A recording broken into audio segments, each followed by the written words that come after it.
This video is to help explain our infographic, Teaching Your Child Replacement Skills.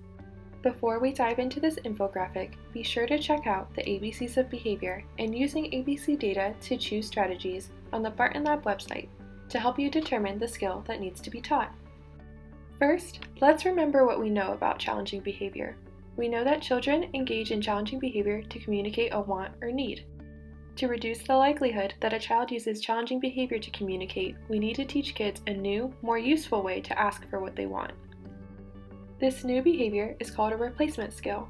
For example, if a child hits to get your attention, you may teach them to say, "Play with me," or tap your shoulder. Teaching opportunities are times when you can help your child practice this new skill.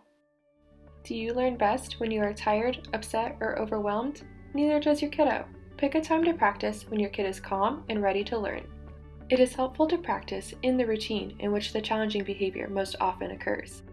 For example, if a child always screams when getting ready for bed, then bedtime would be the routine you would want to practice the replacement skill in. Now that we know the purpose of the replacement skill, let's look at the 3 parts to teaching it. These are setting up the opportunity, providing prompts, and responding to the new skill. Setting up the opportunity involves preparing and planning, which we will do in a minute, and saying something to let your child know that they can use this new skill. Next is providing prompts or help.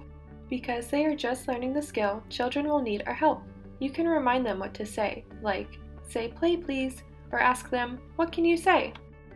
Then, your response is so important. If the child asks appropriately, or even tries their best, make sure you give them what they ask for.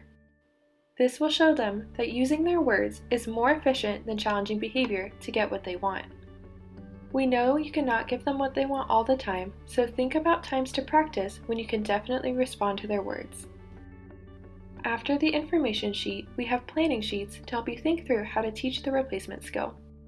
On this page, we have given an example to follow. Below, there is a blank one for you to fill out for you and your child. First, we ask what the child is communicating when they engage in challenging behavior. This is the function of the challenging behavior. You can find out the function by collecting ABC data, as mentioned in earlier infographics.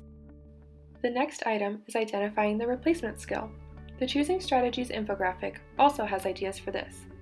Make sure to pick a behavior that is easy for your child to learn and remember, such as one word, phrase, or a hand sign. Then, think about the time or routine to teach the new skill, like we mentioned earlier. Next, think about any materials you may need.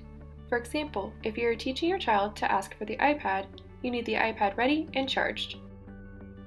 Then, think of the cue that will let your child know that they can use their new words.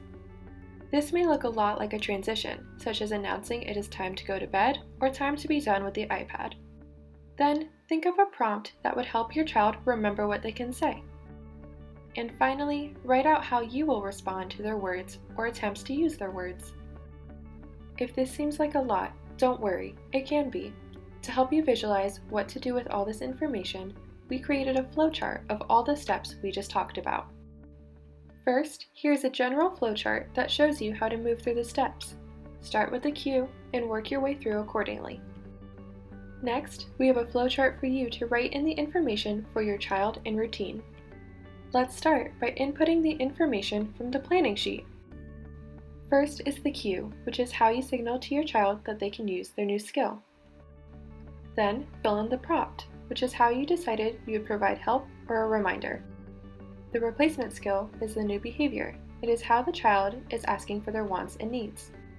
And the response is what you will do when they use their new words. The other blank lines on the infographic are for your child's name. Finally, if your child engages in challenging behavior, ignore that behavior and wait until they are calm to try again. You can use this infographic to understand why teaching a new, more useful form of communication is important, to plan your practice, and to walk through practicing the new skill. We hope this is helpful when thinking through teaching your child a replacement skill. Please let us know if you have any questions.